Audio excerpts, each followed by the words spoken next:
A história da Bíblia e dos cristãos. Este documentário traz a incrível história de como a Bíblia foi escrita e traduzida desde Moisés até os dias de hoje. Foi muitas vezes queimada, banida e ridicularizada por décadas, desde a época dos imperadores romanos e monarcas ingleses. Mas a palavra de Deus não pode ser contida. Grandes estudiosos da palavra, tradutores, reformadores, pregadores e escritores, pessoas inspiradas por Deus, lutaram e deram suas próprias vidas para proteger a Bíblia e levar a mensagem de salvação e esperança a todas as pessoas através dos séculos. A Bíblia levou 1.600 anos para ser escrita e 40 autores a escrever em 3 línguas diferentes. A Bíblia começou sendo feita oralmente por Deus e depois escrita por Moisés. Essas pessoas eram ungidas e falaram por Deus. Tudo que foi escrito não foi dado por vontade humana, mas veio da vontade de Deus. Tudo que foi escrito foi dividido em 2 testamentos, reunidos em 66 livros, 39 livros do Velho Testamento e 27 livros no Novo Testamento.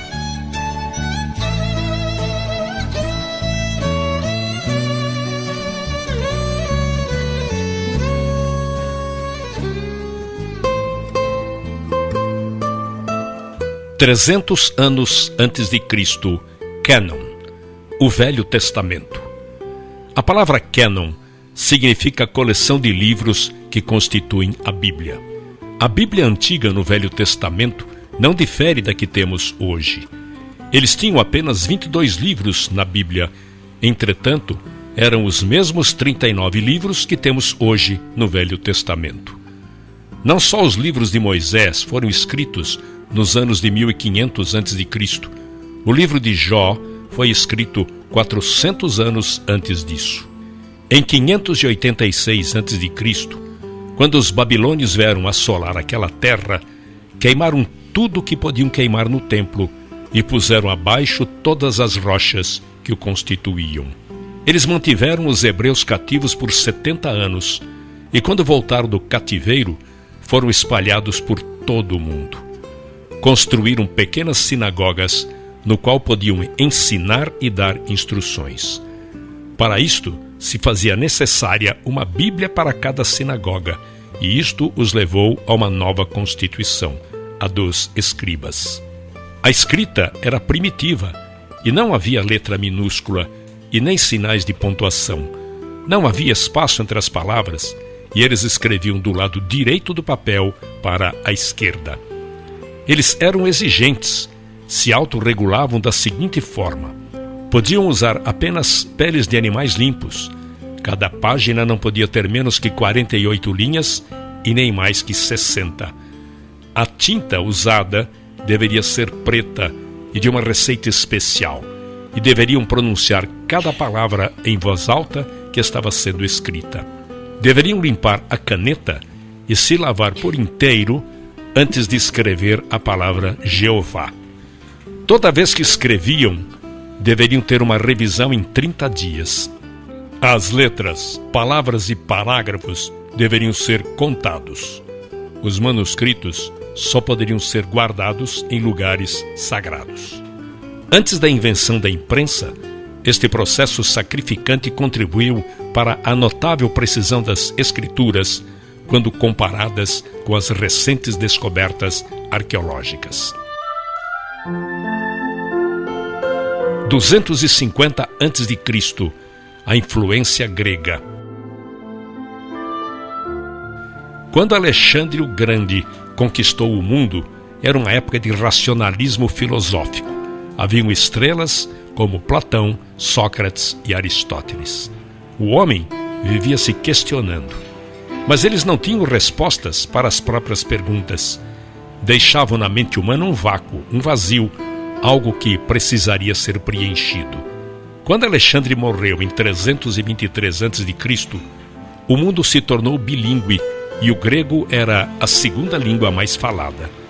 Por isso, se tornou importante haver uma tradução dos inscritos judaicos para o grego. Nesta época, não era chamado de Bíblia.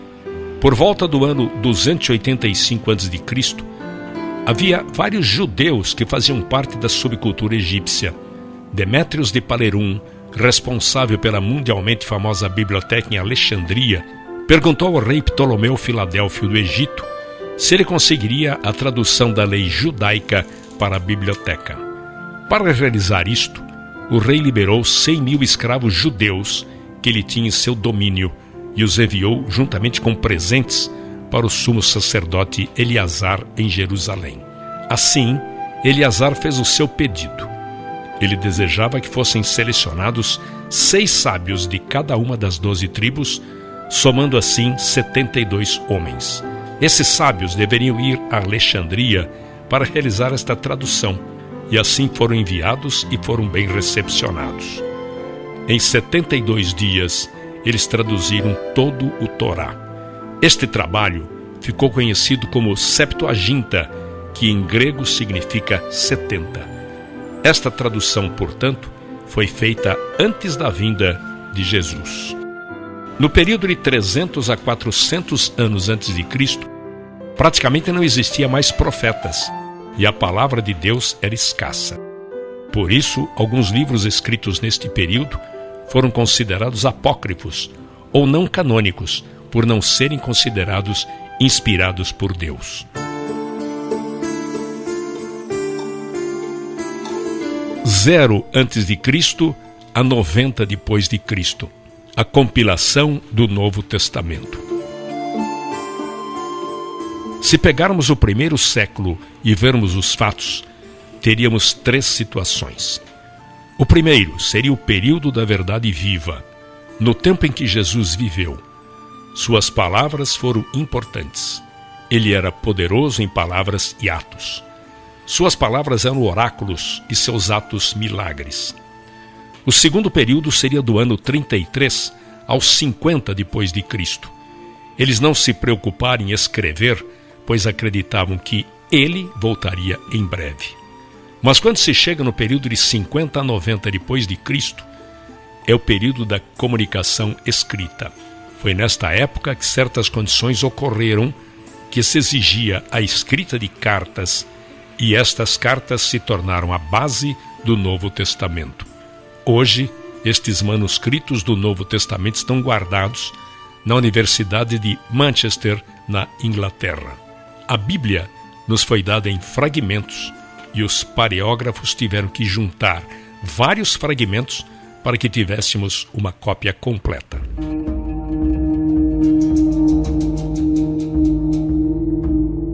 Em 35 depois de Cristo, o primeiro mártir cristão. Havia-se passado 7 anos após a ressurreição de Cristo e um problema surgiu entre as viúvas gregas e hebraicas. Selecionaram 7 homens, nos quais chamaram diáconos. Todos possuíam um nome grego. 2 deles se chamavam Filipe e Estevão. Estevão foi diante do Sinédrio acusando de terem assassinado o Messias e, baseado numa passagem de Isaías, afirmava que Deus não habitava em um único lugar. Levantou ira tanto aos saduceus quanto aos fariseus. Eles o apedrejaram. Ele foi o primeiro mártir. Desde então, muitos cristãos passaram a ser apedrejados e martirizados. 45 a 68 depois de Cristo. Os inscritos de Paulo. Paulo abriu caminho para as igrejas dos gentios. Seu trabalho foi incansável por 30 anos. Escreveu a grande maioria das epístolas do Novo Testamento, muitas delas escritas na prisão. Foi muitas vezes chicoteado e morreu nas mãos do imperador Nero. Pedro foi crucificado, embora não se achasse digno de ser crucificado da mesma maneira que foi Jesus. Tomé morreu queimado na Índia por causa da sua fé. O único apóstolo que escapou do martírio foi João. Todos os outros autores do Novo Testamento ou foram crucificados, mortos pela espada, açoitados, decapitados ou queimados vivos.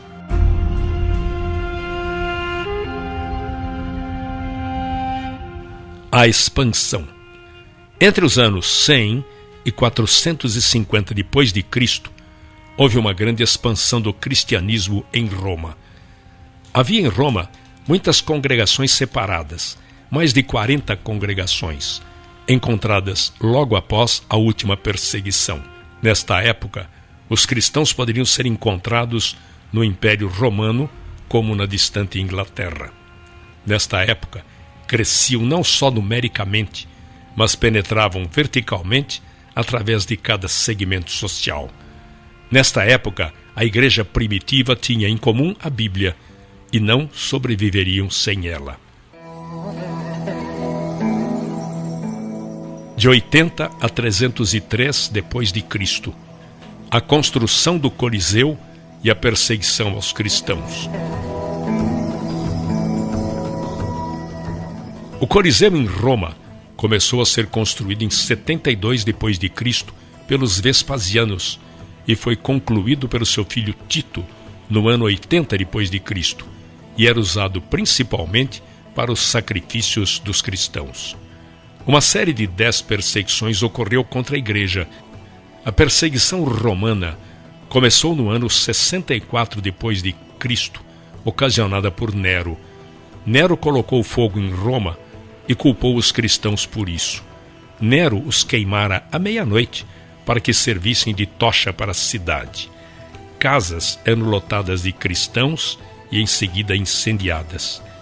Grupos de 50 eram colocados e amarrados por corda e lançados ao mar.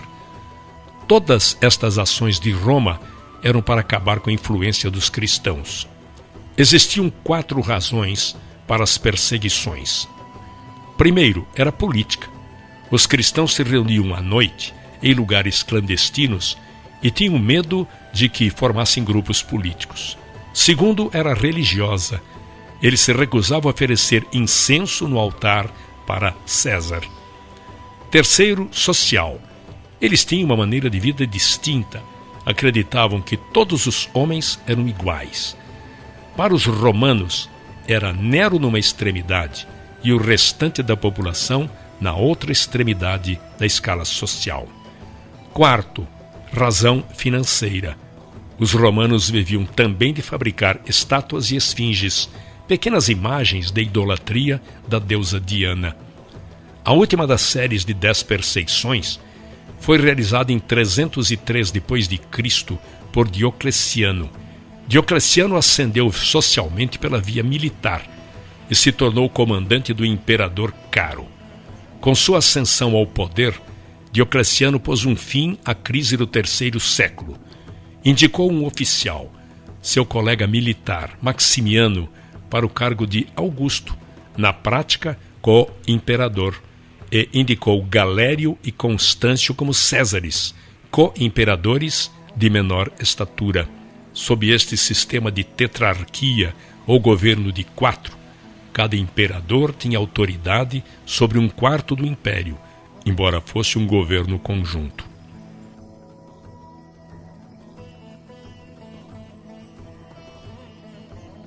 A grande perseguição. A perseguição de Diocleciano foi a última e talvez a mais sangrenta perseguição aos cristãos no Império Romano. Em 303, estes imperadores, os tetrarcas, emitiram uma série de éditos em que revogavam os direitos legais dos cristãos e exigiam que eles cumprissem as práticas religiosas tradicionais. Ele decretava fim de todas as reuniões, deposição de todos os oficiais, o encarceramento de todos aqueles que insistiam com a desobediência. Todos os livros escritos deveriam ser confiscados e queimados. Houve uma grande destruição dos escritos nesta época. Exigiam o sacrifício universal, ordenando a realização de sacrifícios às divindades romanas. Embora as leis voltadas às perseguições estivessem sendo anuladas por diversos imperadores nas épocas subsequentes, o fim das perseguições aos cristãos foi marcado pelo Édito de Milão de Valério Licínio e Constantino. Foram 241 anos de perseguições, mas mesmo diante de tal situação, os cristãos cresciam grandemente.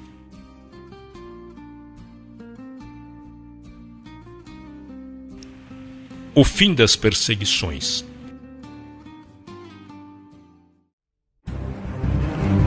Constantino I, ou Constantino o Grande, entrou para a história romana como o primeiro imperador romano a se converter ao cristianismo.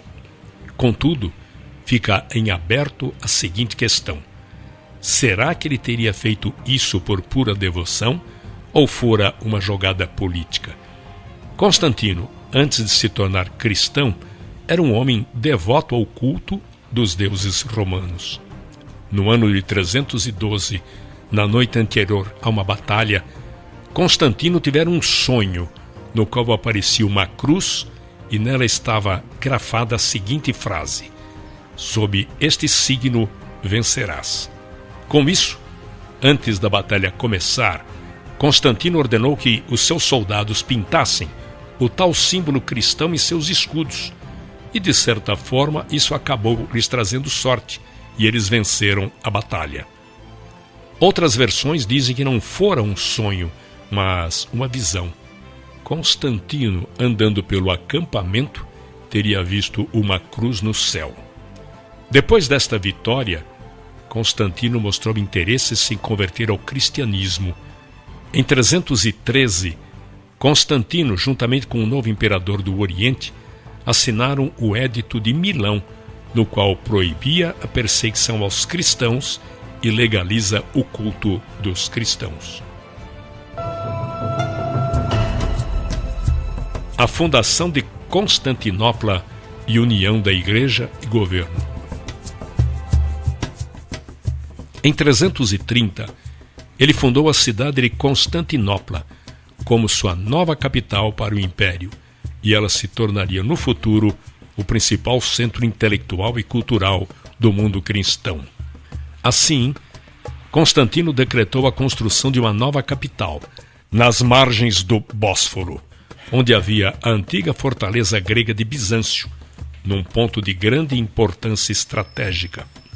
A nova cidade, que recebeu o nome de Constantinopla, isto é, Cidade de Constantino, foi concebida como uma nova Roma e rapidamente se tornou o centro político e econômico do Império.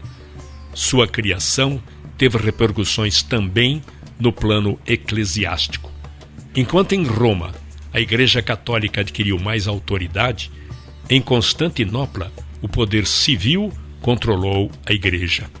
A mudança da capital imperial enfraqueceu a influência do Papado de Roma e fortaleceu a influência do Bispo de Constantinopla sobre o Oriente, um dos eventos notáveis que provocariam futuramente o grande cisma do Oriente.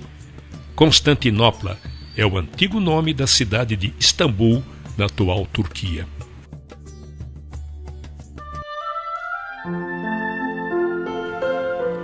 367 a 397 depois de Cristo, a canonização da Bíblia. Foi neste tempo que um grande teólogo da época, Atanásio de Alexandria, iniciou a cruzada por Novo Testamento canonizado. Atanásio foi o 20º arcebispo de Alexandria, como Atanásio I de Alexandria. Seu episcopado durou 45 anos, dos quais 17 ele passou exilado, em 5 ocasiões diferentes e por ordem de 4 diferentes imperadores romanos. A palavra cânon significa régua, quadro de medidas, um nivelador ou pesos ideais para equilibrar uma balança. Em relação à Bíblia, significa a regra usada para determinar se um certo livro poderia ser medido satisfatoriamente de acordo com um padrão. A palavra foi primeiramente utilizada por Atanásio no século IV. Em 367 d.C., Atanásio listou pela primeira vez nos registros da história os 27 livros do Novo Testamento. Em 397 d.C., o Concílio de Cartago deu a primeira aprovação oficial para os 27 livros do Novo Testamento. A Bíblia se tornara completa. 405 d.C., a Bíblia Vulgata. Jerônimo, em 405 d.C., levou 16 anos de sua vida para traduzir a Bíblia diretamente do hebraico para o latim. Seus pais eram cristãos e enviou Jerônimo a Roma para estudar filosofia. Lá se converteu ao cristianismo e se batizou nas águas. Isto causou um efeito profundo em sua vida. Ele dedicou toda a sua vida a aprender a língua hebraica. Ele era grande amigo de Damaso I, que depois veio a se tornar papa, e a seu pedido dedicou-se a esta tradução, pois não havia ninguém mais qualificado que Jerônimo para fazer a tradução. Aí ele se mudou para Jerusalém para viver uma vida monástica e se dedicou totalmente a esta tarefa de traduzir toda a Bíblia para o latim. Foi a primeira e por séculos a única versão da Bíblia que traduziu o Velho Testamento diretamente do hebraico e não da tradução grega conhecida como Septuaginta. No Novo Testamento, São Jerônimo selecionou e revisou textos e traduziu também para o latim. Chama-se, pois, Vulgata a esta versão latina da Bíblia.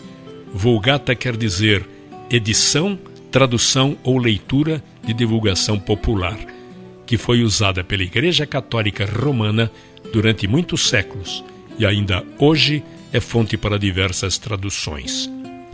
O latim se tornara cada vez mais importante nos negócios do Império. No ano de 405 d.C., sua missão havia sido concluída e ele morreu em 420 d.C. Na verdade, este se tornou um instrumento que bloqueava qualquer outra vulgata. Foi tão altamente admirada que as gerações posteriores resolveram proibir qualquer outra tradução. O latim se tornara a língua oficial da Igreja e, com isto, todas as outras traduções da Bíblia foram proibidas. O bom se tornou um inimigo. Isto, de fato, privou o povo da Bíblia e deixou o mundo afundado na escuridão da Idade Média. 550 d.C., a escuridão da Idade Média. A Igreja foi o poder absoluto nesta época, mas este é um triste capítulo na história do cristianismo. A Bíblia ficaria trancada e restrita aos conventos. Foi confinada a um pedestal e poucos privilegiados a podiam ler. Este é um triste capítulo na história da era cristã que levou centenas de anos até que viesse a Reforma. Enquanto isso, a Igreja era consumida com seus objetivos políticos e isto resultou nas cruzadas e outras atrocidades. Um número incontável de vidas foram ceifadas e a Igreja institucionalizada foi responsável por tudo isto. A tradução da Bíblia em inglês, 1324 d.C., John Wycliffe. John Wycliffe nasceu em Londres em 1324 e viveu 60 anos. Ele foi como a raiz que surge em solo árido. Tinha uma mente extraordinária. Viveu numa época de transição. Aos 16 anos, mudou-se para a cidade de Oxford para estudar na Escola de Artes e fez doutorado em teologia. Nos últimos 12 anos, passou dando aulas na Universidade de Oxford. Voltando um pouco atrás, no ano de 1167, os franceses expulsaram os estudantes ingleses da Universidade de Paris. Então eles vieram para Oxford, com o intuito de construir uma universidade. mas o povo da cidade não gostou da ideia.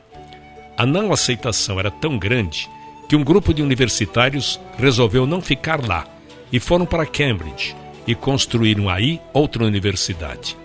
E por 600 anos existiram apenas 2 universidades na Inglaterra, uma em Oxford e outra em Cambridge. Quando Wycliffe tinha 24 anos, uma terrível peste negra assolou a Europa e por fim chegou à Inglaterra. Não havia cura. A peste atingia ricos e pobres, jovens e velhos, e isto causou grande temor no coração de Wycliffe. Mais de 200 vítimas diariamente eram colocadas em campos abertos para o enterro. Aquele luto diário continuou até que a praga tivesse dizimado centenas e milhares de vidas. Não há dúvida de que esta praga causou um grande efeito na vida de Wycliffe. Ele trouxe um incrível efeito espiritual. A convivência com a morte causou nele um grande temor de Deus. Ele passou a rever suas prioridades e perdeu todo o medo do homem. A verdade era a máxima prioridade. Ele foi transformado e passou a ter outro relacionamento com Deus. Nesta época em que ele vivia, a igreja e o Estado eram um só. Com isso, todos os dízimos que eram entregues à igreja iam para o Estado, e o Estado fazia as indicações de quais ministros iriam para as várias paróquias. Ele se tornou um reformador. Segundo ele, o que era certo, e o que era errado, errado, e discordava das muitas práticas da igreja. Assim, nasceu o reformador. 1351 a 1372 depois de Cristo, a Guerra Fria. Nesta época, havia uma guerra fria entre a cidade de Roma e a cidade de Oxford. Existiam 2 frentes de batalhas. A primeira era no campo da política. Todos os cargos políticos importantes eram ocupados pelos membros do clero, e muitos eram estrangeiros, na maioria vindos de Roma. Recebiam altos salários que levavam embora para Roma. Muitos nem tinham pisado em solo inglês e recebiam altos salários que eram levados até eles. A situação se tornou muito mais ofensiva e se complicou ainda mais quando os franceses passaram a ser selecionados para estes cargos na Inglaterra. Não podemos esquecer que, historicamente, neste período, a Inglaterra estava envolvida numa guerra de 100 anos com a França. Por esta razão, o parlamento inglês aprovou 2 estatutos importantes. Primeiro, defendia que qualquer compromisso da igreja estrangeira dentro do reino inglês teria que obter a aprovação do rei. A segunda lei impedia que qualquer tribunal estrangeiro pudesse proferir penalidades ou juízo para qualquer inglês. Também invalidava qualquer mandado judicial a um cidadão para comparecer em tribunal estrangeiro, exceto se tivesse permissão do parlamento inglês. Contudo, 12 anos mais tarde, em 1365, o Papa exigiu que a coroa britânica pagasse impostos à igreja. 6 anos depois, Roma mandou um agente do parlamento para receber os impostos do Papa na Inglaterra. Com estes acontecimentos, o apoio à posição oposta de Wycliffe se fortalecia e foi indicado a capelão do rei da Inglaterra. Outra batalha que ocorreu nesta Guerra Fria com Roma foi no campo da teologia. Wycliffe censurou a doutrina da transubstanciação. A igreja alegava que os elementos da comunhão eram transubstanciados no real corpo e sangue de Cristo. A investigação neste assunto levou à morte muitos homens nobres, que foram queimados até 125 anos depois, por causa da oposição a esta doutrina. Um sentimento de desesperança religiosa entristecia seu espírito. Então, John Wycliffe admoestava seus alunos e passou a escrever a grande imoralidade daquela época.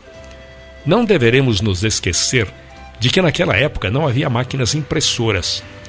Todo documento teria que ser escrito a próprio punho e esmeradamente copiado com o objetivo de circular entre o público. Na época, alguns de seus dizeres ficaram conhecidos como: a Inglaterra não pertence a ninguém. O Papa é apenas um homem sujeito ao pecado.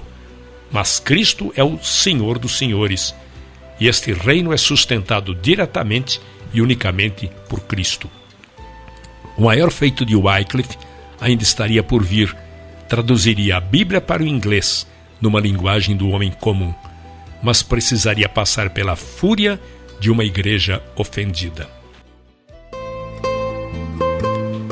1382 depois de Cristo, a primeira Bíblia em inglês.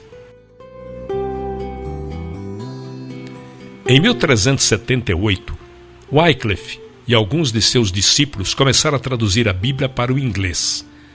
É impossível estimar o valor desta obra notável. Eles defendiam que a Bíblia tinha toda a revelação de Deus e que era desnecessário qualquer ensinamento além, pela tradição da Igreja, Papa ou qualquer outra fonte. Além disso, qualquer outra autoridade, tradição ou papas deveriam ser analisados através das Escrituras, que tivessem livre acesso à Bíblia para todos os cristãos até aos plebeus, e por fim que a Bíblia fosse traduzida para a linguagem comum do povo. Wycliffe era bom em latim clássico e utilizou a Vulgata Latina de Jerônimo do ano 405 como base para esta tradução do latim para o inglês.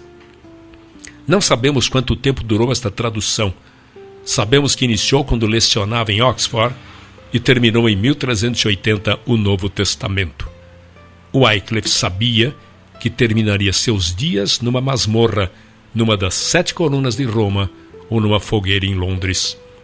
Em 1382, concluiu o Velho Testamento. Pela primeira vez, o povo da Inglaterra teria a Bíblia em sua própria língua.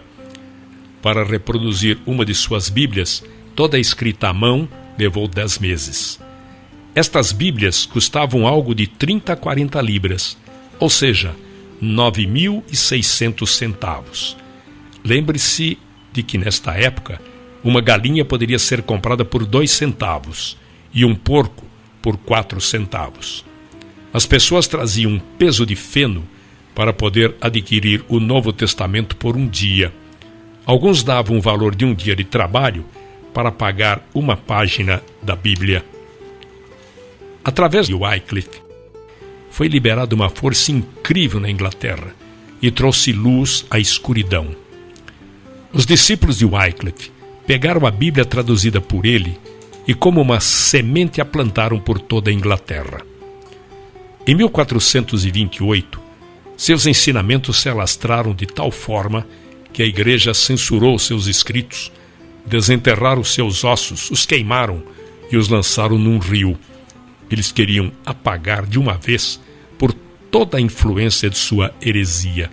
A partir deste evento, a palavra de Deus atingiu os confins da terra na época. As suas ideias tiveram grande influência no continente europeu. Alguns de seus discípulos e alunos de Oxford levaram cópia para Boêmia, onde hoje é a Tchecoslováquia. Lá foi o berço de um grande movimento cristão, conhecido como Irmãos da Morávia, ou Igreja dos Moravianos. 1395 a 1536 depois de Cristo. Mártires da Bíblia. Após a morte de Wycliffe, seus seguidores continuaram a seguir independentes da Igreja Romana. Eles acreditavam no sacerdócio de todo e qualquer fiel, que era perfeitamente possível realizar sacramento sem autoridade de um bispo. E além disso, havia um tremendo contraste entre os seguidores de Wycliffe e os sacerdotes romanos. Os seguidores de Wycliffe eram pessoas pobres.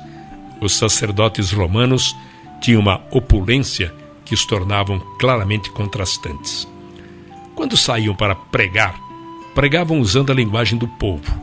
Já os sacerdotes romanos realizavam os cultos na língua morta do latim.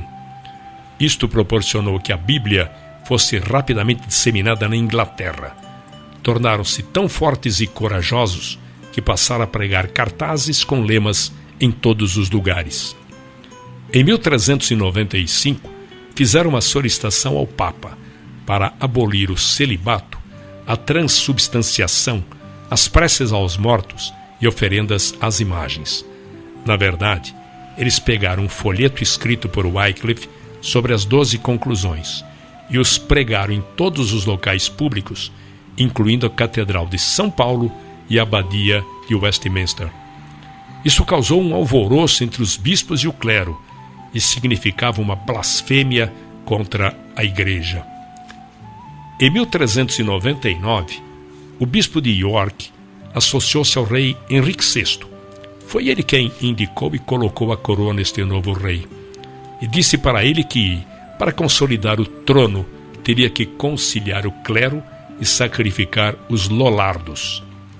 Lollardos era um termo ofensivo dado aos seguidores de Wycliffe e significava resmungões. O rei Henrique respondeu que seria o protetor da igreja. 2 anos depois, em 1401, o ato de queimar hereges foi sancionado pelo parlamento. Após 2 dias da aprovação deste projeto de lei, começaram a acender fogueiras nos campos de Londres para que queimassem vivos aqueles que não se retratassem. Um enorme, nobre exército de cristãos morreu queimado por exercerem sua fé por toda a Inglaterra durante os próximos anos. Mesmo assim, 125 anos mais tarde, os cristãos ainda eram tão numerosos e ativos quanto foram na época de Wycliffe e começaram uma reforma que literalmente viraria a Europa de cabeça para baixo.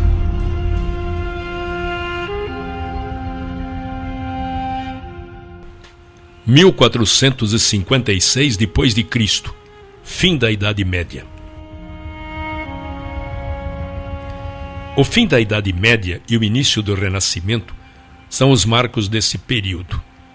Politicamente, houve a queda de Roma e Constantinopla, a descoberta da América em 1492.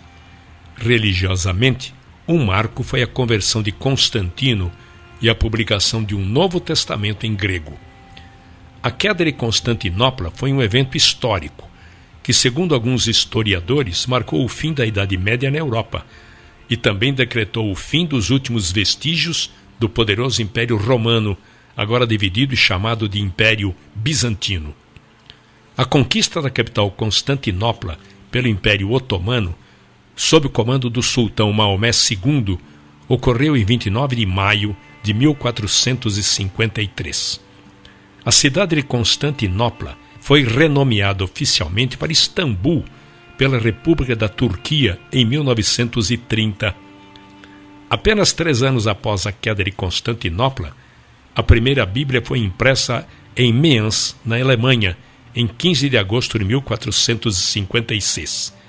E o responsável por isso foi um homem chamado Johannes Gutenberg. Este foi um grande marco na história da humanidade, pois durante milênios a escrita restringia-se a modos de réplicas muito limitadas, como os papiros egípcios, os ideogramas chineses, cujo acesso era restrito a pequenos grupos de pessoas, geralmente escribas. O primeiro livro publicado por Gutenberg foi a Bíblia. Já não era necessário copiar à mão, palavra por palavra, como se fazia até então. Fazia-se um molde com os caracteres móveis, e a partir dele imprimiam-se quantas cópias quisessem. 30 anos após a morte de Gutenberg, suas máquinas já estavam espalhadas por toda a Europa, nas grandes cidades. Havia um homem em Wittenberg que chegou a imprimir 100.000 Bíblias. Um dos maiores humanistas desta época do Renascimento nasceu em 1467, de nome Erasmo. Seu pai era um padre. Quando ele tinha 11 anos, seus pais morreram na peste negra e ele se tornou interno num convento agostiniano, quando em 1492 se tornou um monge. Ele tinha o dom de escrever poemas, mas para aumentar sua renda começou a aprender e a ensinar grego. O grego havia se tornado uma importante língua entre os humanistas daquela época. Ele estudou grego em Oxford, onde conheceu Thomas More, futuro chanceler da Inglaterra. Erasmo se tornou muito popular devido à sua literatura. Foi, num sentido, o centro do movimento literário do seu tempo. Ele se correspondeu com mais de 500 homens de grande importância no mundo político e do pensamento. Escreveu o Manual do Cristão Militante, obra mundialmente conhecida e que serviu de incentivo e apoio para os reformistas da época. Outra obra conhecida foi O Elogio da Loucura. Eram obras que expressavam uma análise da igreja no seu tempo. Os seus escritos alimentavam o que posteriormente dividiria a igreja. A mais importante obra que escreveu em toda a sua vida foi a tradução da Bíblia do latim para o grego. Foi no ano de 1516. Ele terminou o Novo Testamento em grego, quando lecionava no Queen's College em Cambridge. Depois, agrupou em uma página dividida em dois. Em uma metade, ele colocou o texto em latim, e na outra metade, suas traduções em grego. Erasmo dedicou esta obra ao Papa Leão X. Isto lhe assegurou, em parte, certa simpatia da igreja e garantiu a ele a permissão de vender o produto. Esta obra caiu no chão como uma semente. Não há outra maneira de descrever, pois Martinho Lutero passou os olhos naquilo e traduziu do grego para o alemão de sua época e deu a Bíblia para os alemães. Foi exatamente o que Zwingli e Calvino fizeram pelas pessoas que viviam na Suíça e exatamente o que William Tyndale fez pelas pessoas que viviam na Inglaterra. Este texto foi o que serviu de referência para que o rei King James fizesse sua tradução em 1611. 1517 depois de Cristo, a Reforma. Um homem está acima de todos os outros quando se fala de reforma protestante: Martinho Lutero. Lutero foi o epicentro da ruptura com a Igreja Católica, mas exerceu também um papel vital na história da Bíblia. Martinho Lutero nasceu em 10 de novembro de 1483. Entrou para o monastério agostiniano, onde obteve o grau de bacharel em artes. Um ano depois, fez seus votos para se tornar professor de literatura bíblica. Lutero se indignou com muitas práticas exercidas pela Igreja Católica. Por exemplo, uma delas era a venda de indulgências. As indulgências eram uma forma de penitência paga.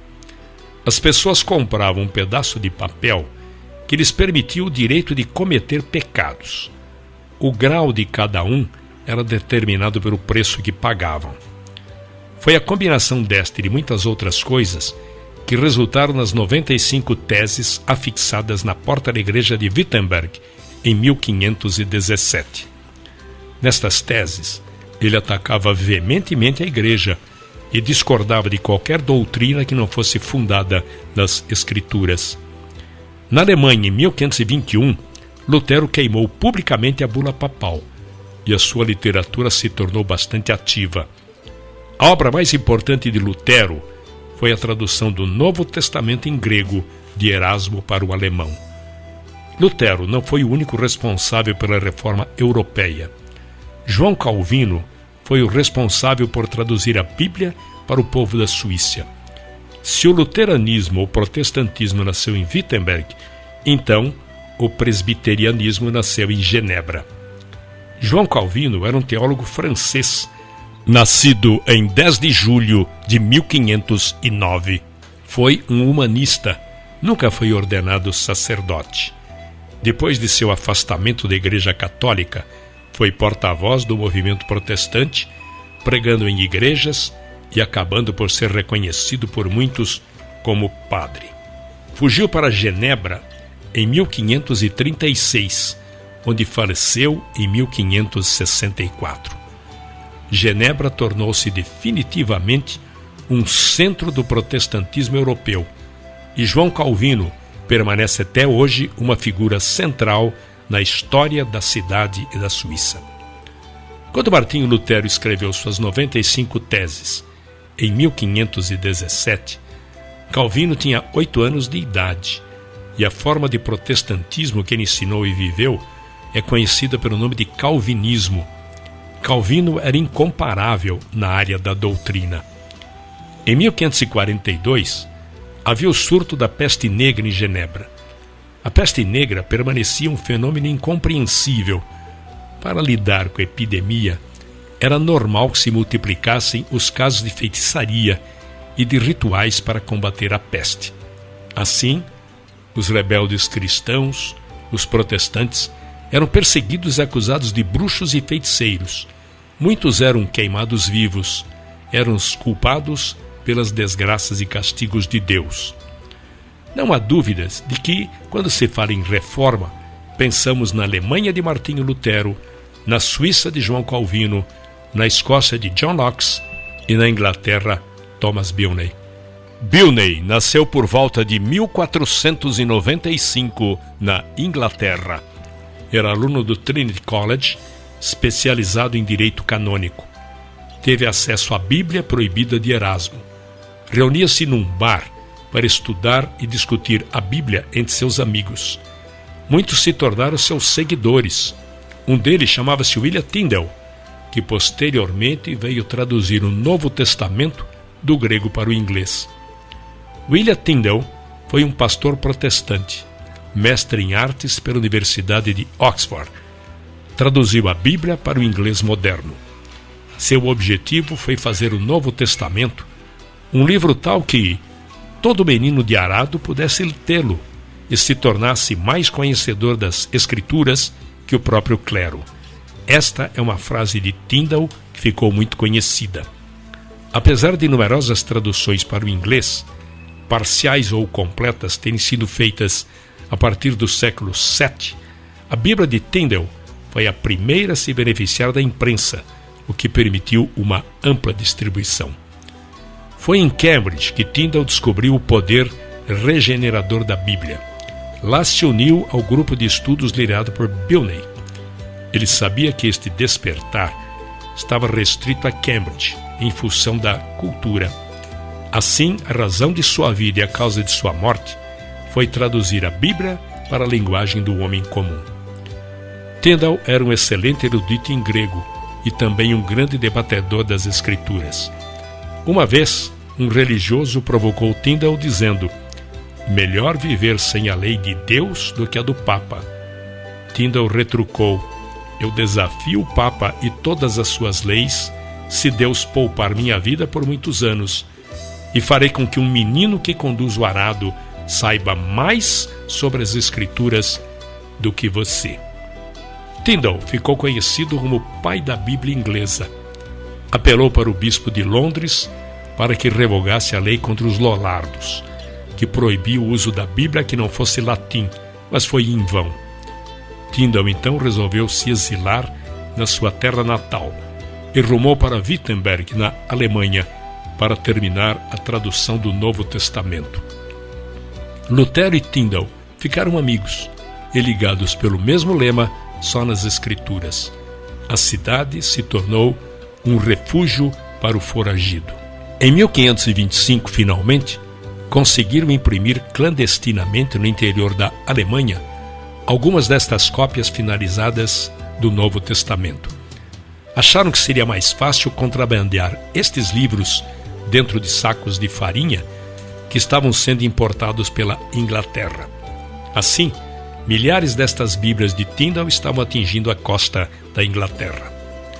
Tyndale defendia as teses da Reforma Protestante, muitas das quais eram consideradas heréticas, primeiro pela Igreja Católica, depois pela Anglicana. As Bíblias, traduzidas por Tyndale, foram proibidas e banidas pelas autoridades. E o próprio Tyndale foi queimado na fogueira no ano de 1536 em Bruxelas, atual Bélgica, sob a instigação do rei Henrique VIII.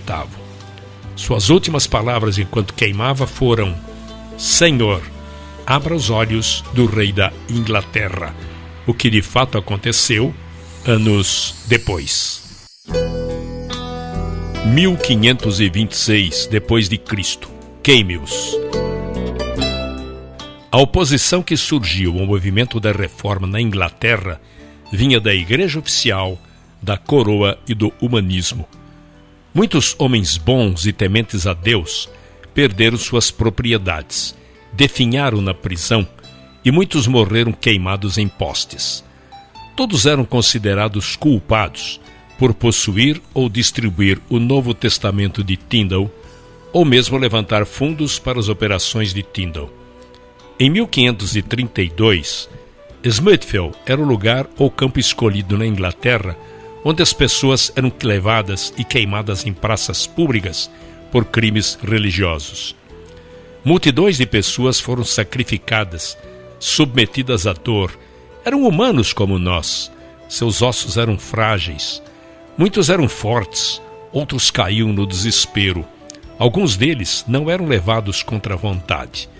Eles se conformavam com esta provação e faziam porque tinham convicções fincadas como lança de aço em suas almas, que não permitiam que se curvassem as pressões.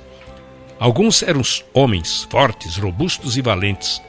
Outros eram mulheres e crianças fracas, frágeis e sensíveis. Mas todos eles foram heróis. 1534 d.C., o rei, chefe supremo da Igreja na Inglaterra. A influência do rei Henrique VIII na reforma e na história da Bíblia. O rei Henrique VIII casou-se com Catarina de Aragão e tiveram 6 filhos, mas apenas uma menina sobreviveu à infância. Esta filha ficou conhecida como Maria, a Sanguinária. O rei culpou Catarina pelo fracasso em lhe proporcionar um filho. Apaixonou-se por uma fina moça protestante chamada Ana Bolena, a qual não tinha intenção de se tornar sua amante. Devido à sua firmeza moral, o rei lhe propôs casamento, mas o divórcio dele não havia se concretizado. O Papa, por várias razões políticas, não lhe concedeu o divórcio. Então, o rei, aborrecido por não obter o divórcio, substituiu o arcebispo por Sir Thomas More. Em 1534, o parlamento sancionou uma lei designando o rei supremo chefe da igreja na Inglaterra. O arcebispo Thomas More, não concordando com isto, foi preso e posteriormente executado. Um homem chamado Thomas Cranmer foi consagrado arcebispo de Canterbury. Foi ele quem decretou nulo o casamento com Catarina de Aragão e em 1535 coroou Ana Bolena como rainha e se tornou padrinho de sua filha, a futura rainha Elizabeth. 1536 d.C. Senhor, abra os olhos do rei da Inglaterra. Quando o Novo Testamento de Tyndale atingiu a Inglaterra, caçadores de recompensa viajavam por toda a Inglaterra procurando as cópias de Tyndale para queimá-las, mas sem sucesso. Tyndale começou a tradução do Velho Testamento, mais tarde mudou-se para Antuérpia, na Bélgica. Aprendeu a viver como fugitivo e a vagar feito um errante de cidade em cidade. Usou vários disfarces, mas o que o ajudou muito foi o fato de falar 7 línguas com tamanha fluência que era impossível determinar qual sua língua nativa. Quando vivia na Antuérpia, Henry Philip, tornando-se seu amigo, delatou a sua identidade. Ele foi capturado e preso num castelo na Bélgica. Foi culpado de sacrilégio e em 6 de outubro de 1536 foi levado para ser executado. Quando o levaram para o poste em que seria queimado vivo, havia 2 buracos no poste, por onde um pedaço de arame seria passado. Envolveria seu pescoço, porque de acordo com a corte, ele deveria ser estrangulado ao mesmo tempo que fosse queimado. E quando o executor passava o arame em volta de sua garganta, ele fez esta última declaração pública registrada, e foi em forma de prece: Senhor, abra os olhos do rei da Inglaterra. A sua voz foi sufocada, queimaram seu corpo e destruíram sua propriedade, queimando cada Bíblia que era encontrada. Embora apenas um exemplar da sua primeira edição do Novo Testamento tenha sobrevivido ao Holocausto Bíblico, seu empenho inspirou milhares. Suas prioridades deram orientação ao movimento da Reforma, e sua tradução influenciou cada nova edição, até que sua obra, 90% inalterada, se tornou o livro mais vendido de todos os tempos, a versão King James de 1611. Após a morte de Tyndale, a Bíblia inglesa foi considerada um livro proibido. A rainha Ana Bolena acreditava piamente no movimento da Reforma. Ela se esforçou para influenciar os comandantes a perdoar os crimes daqueles que eram pegos contrabandeando o Novo Testamento na Inglaterra. Ela recebeu um exemplar da Bíblia de Tyndale, que está até o dia de hoje no Museu Britânico. Entretanto, o rei Henrique VIII se apaixonou novamente por uma moça chamada Joanna Seymour. O rei aproveitou uma oportunidade para acusar Ana de adultério e mandou prender Ana numa masmorra.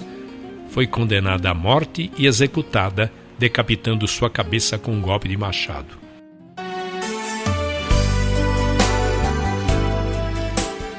Em 1538 d.C., a primeira Bíblia autorizada. Embora Tyndale não tenha concluído a tradução do Velho Testamento, John Roger, com a alcunha de Thomas Matthews, concluiu o trabalho. Depois enviou os manuscritos para um editor inglês. O editor ficou tão impressionado com a obra que a enviou para o arcebispo da Inglaterra a fim de ter aprovação oficial.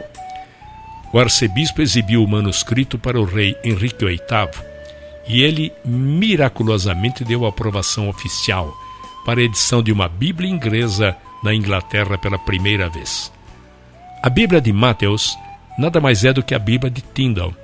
Isto ocorreu apenas 3 anos após a oração de Tyndale: Senhor, abra os olhos do rei da Inglaterra. Só que as notas de rodapé desta Bíblia de Matthews eram anticatólicas, o que não ajudava nas relações exteriores. Cromwell, secretário de Estado, resolveu que outra Bíblia deveria ser impressa. Miles Coverdale, um revisor da Antuérpia, suavizou as notas de rodapé da Bíblia anterior e, em 1539, publicou a Bíblia Grande. A Bíblia Grande não passou de uma edição da tradução verberada de Tyndale. Aqui, ela estava no mercado com inteira liberdade, mas com nova roupagem. Uma proclamação real foi feita. As Bíblias deveriam ser compradas por todas as paróquias da Inglaterra. O povo deveria ter livre acesso a elas e poderia lê-las a hora que desejasse. A Bíblia não foi um presente da igreja, mas do rei. As Bíblias deveriam ser distribuídas pelos sacerdotes ao povo. Esta foi a Bíblia que durou nos 20 anos subsequentes. Embora as cinzas de Tyndale estejam em terras estrangeiras e sem sepultamento, pelo menos esta Bíblia Grande foi como lápide. A Bíblia Grande foi em todos os aspectos fruto do seu trabalho e memorial de sua vida.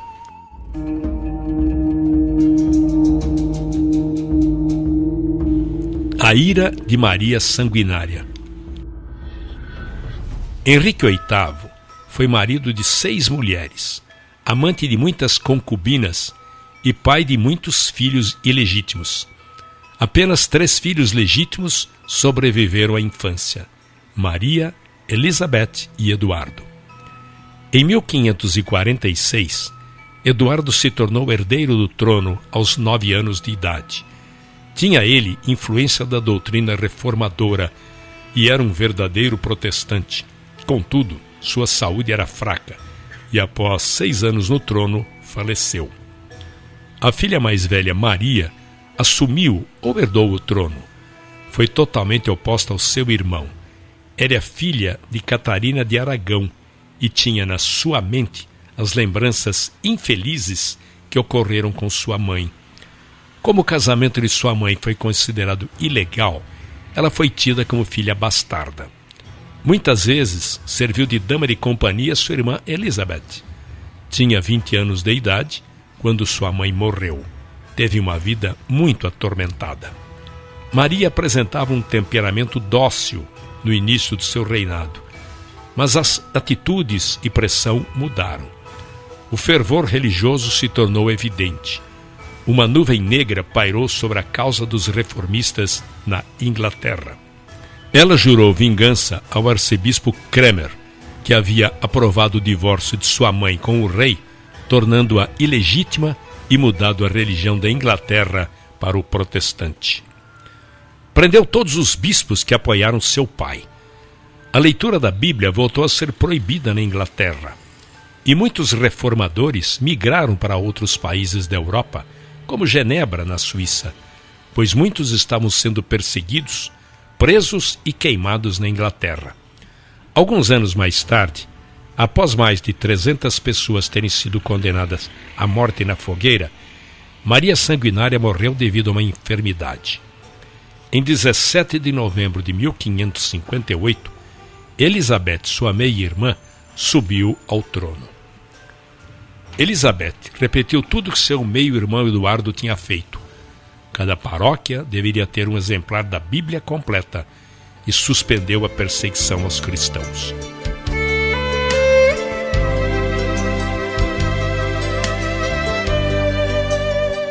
Em 1557 a 1586 depois de Cristo. A tradução pelo Comitê. Na época do reinado de Maria Sanguinária, os reformadores de Genebra se dedicaram a realizar outra tradução da Bíblia para o inglês. Ela foi concluída em 1560 e chamada de a Bíblia de Genebra. Foi uma Bíblia singular, a primeira elaborada por um grupo ou comitê, ao invés de um só indivíduo. O grupo incluía John Knox, Miles Coverdale, William Ritzer, entre outros menos conhecidos. Estes homens tiveram acesso a João Calvino quando precisavam de colaborações importantes. Dispunham de uma fonte de consulta maior que a disponibilizada a qualquer outro tradutor. Trabalharam meticulosamente cada detalhe. Seus métodos de tradução foram adotados posteriormente pelos eruditos que trabalharam na versão do rei James. Embora nunca tenha sido sancionada para uso público na Inglaterra, tornou-se rapidamente uma Bíblia popular devido ao tamanho pequeno. Tornou-se a Bíblia dos Puritanos e foi adotada pelo exército de Cromwell. Em 1559, Elizabeth, agora rainha, nomeou Matthew Park como arcebispo de Canterbury. Ele era professor da faculdade de Corpus Christi em Cambridge e, graças à sua insistência, surgiria uma nova Bíblia inglesa. Ela foi chamada de a quarta revisão da Bíblia de Tyndale. Também foi fruto de um comitê de 8 a 9 bispos e se tornou conhecida como a Bíblia dos Bispos. Achava-se que ela seria necessária devido à crescente busca pela Bíblia de Genebra. Na verdade, a Bíblia de Genebra estava tomando lugar na versão autorizada, que era a Bíblia Grande, e em segundo lugar, diminuía a autoridade dos bispos. Quando a rainha Elizabeth assumiu o trono e os reformadores voltaram a viver na Inglaterra, um movimento chamado Puritanismo teve início, resultado da influência de Calvino. O resultado foi a busca de uma nova maneira de administrar a igreja, pois estavam derrubando o respeito que as pessoas deviam ao clero. Então, o arcebispo Matthew Park achava que esta nova tradução poderia restaurar o seu prestígio. Esta tradução seguiu a Bíblia Grande nas partes históricas, e os livros proféticos carregavam a nítida influência da Bíblia de Genebra. Era onerosa e pesada. Seus termos eclesiásticos não eram apropriados ao homem comum. A Bíblia dos Bispos durou 40 anos, teve 20 edições, e foi considerada a mais fraca de todas as Bíblias.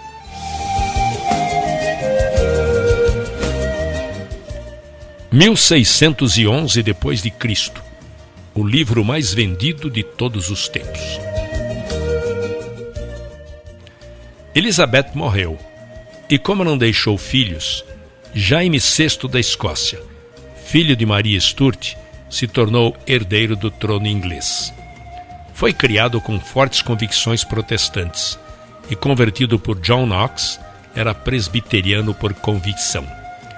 Um grupo de pessoas lhe entregou uma petição milenar e tratava de uma petição de 800 puritanos, no qual pediam ao rei que abolisse certos rituais religiosos. Isto levou Jaime, primeiramente, a fazer uma investigação sobre estas solicitações, que supostamente estariam em desacordo com a Igreja. Em 1604, o Dr. John Reynolds, líder do grupo puritano, alegou que a existência da Bíblia dos bispos era a confirmação da inferioridade de outras traduções, quando comparada com a edição de Genebra. Seu argumento era incontestável. Ou a Bíblia de Genebra passaria a ser a versão autorizada, ou teria de ser elaborada uma edição melhor. A última sugestão mexeu com a vaidade do rei, e assim, em 22 de junho de 1604, o rei anunciou a escolha de 54 homens que trabalhariam sob a liderança de William Bancroft, bispo de Londres. O trabalho só começou 3 anos depois, com a nomeação de 47 tradutores. Eles foram divididos em 3 grupos, segundo os centros acadêmicos da Inglaterra: Oxford, Cambridge e Westminster, 2 comitês em cada local. Os livros foram separados e cada homem elaborava sua própria tradução. Em seguida, ela era submetida aos outros membros do grupo. Posteriormente, passava pelo crivo dos outros 5 comitês. Depois de revisada, era mandada a um comitê, composto por 12 maiores eruditos, que chegavam a uma conclusão na revisão final. Foi a maior tradução da época, obra dos grandes estudiosos daquela geração. Os conhecimentos do grego e do hebraico ampliaram-se intensamente. Este livro foi considerado a maior obra-prima da literatura inglesa, sem paralelo nas gerações anteriores e até mesmo posteriores. A Bíblia estava destinada a ser o livro mais vendido de todos os tempos.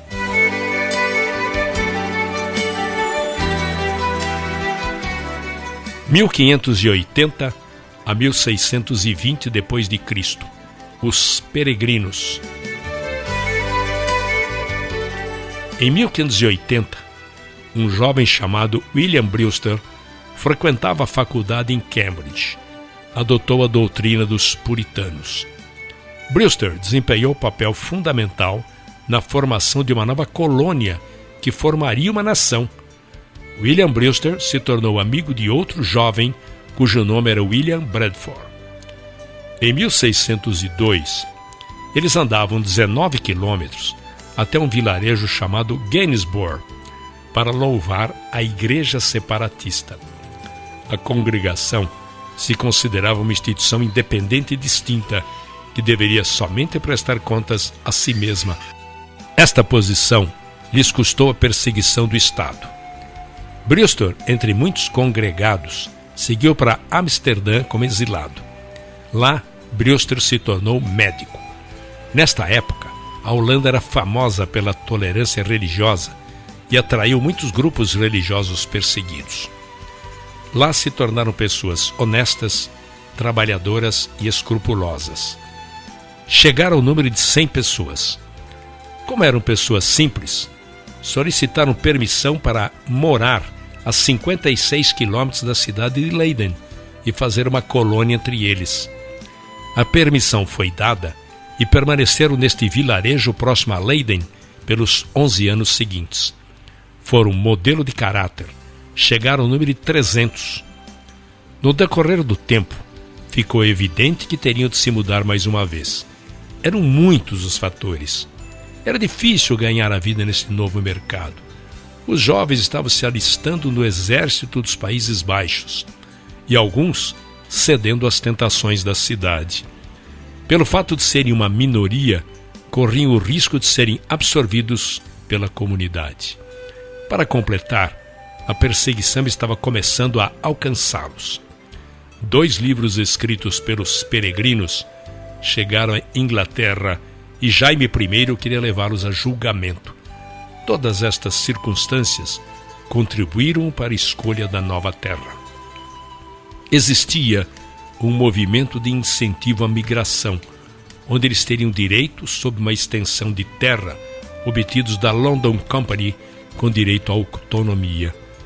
Um grupo da Inglaterra se uniria a este grupo de Leiden na Holanda e cruzaria o Atlântico em 2 barcos, uma pinaça chamada Speedwell e um barco de 180 toneladas chamada Mayflower.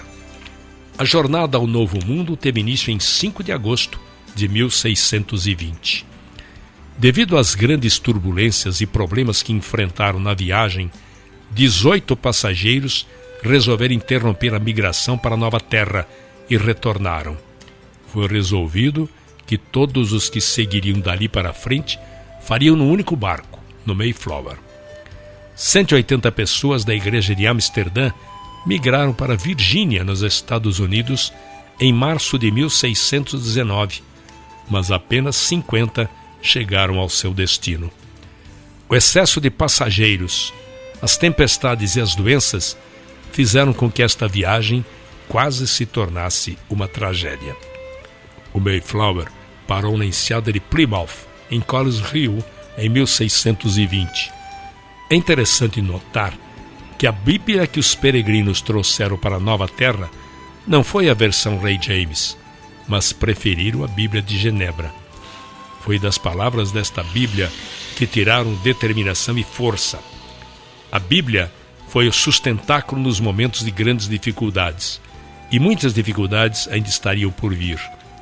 Devido ao rigor do inverno, os atrasos da viagem e as fúrias das tempestades que enfrentaram para atravessar o Oceano Atlântico enfraqueceram-nos de tal maneira que chegaram totalmente despreparados para o que os aguardavam. Os meses de janeiro e fevereiro foram especialmente difíceis. Conta-se que no fim de fevereiro, 31 pessoas haviam morrido, na maioria mulheres. A doença se abateu de tal forma sobre eles que a primeira casa que construíram foi transformada num hospital. Mesmo assim, tiveram problemas, porque os doentes eram em maior número do que as pessoas que teriam condições de cuidar deles. Em meados de março, o inverno rigoroso chegara ao fim. Estabeleceram uma colônia em Portugal. Havia um índio que falava fluentemente o inglês. Seu nome era San Josete. E lhes forneceu muitas informações sobre a terra. Foram apresentados também a outro índio chamado Squanton, que também falava inglês fluentemente. Este foi um nativo que havia sido capturado e vendido na Espanha, que conseguiu fugir para a Inglaterra e da Inglaterra conseguiu voltar para sua terra natal. Era o único sobrevivente da sua tribo. Apresentaram também outro líder nativo chamado Massasoit, que estava acompanhado por 60 de seus homens. O resultado foi um acordo de paz assinado entre eles que duraria pelos 50 anos seguintes. Posteriormente, o lugar onde se estabeleceram foi Plymouth Rock. Estes bravos e corajosos peregrinos, do jeito que puderam, se tornaram as sementes de uma nova nação. É preciso destacar que eles eram homens de carne e osso como nós. Sacrificaram seus bens, sofreram privações, resistiram aos sofrimentos, tudo por um propósito supremo. Eles queriam a liberdade de louvar e seguir a Deus. A fonte de suas forças foi um livro, a Bíblia Sagrada, e eles a colocaram em primeiro lugar em todas as questões, na fé e na prática.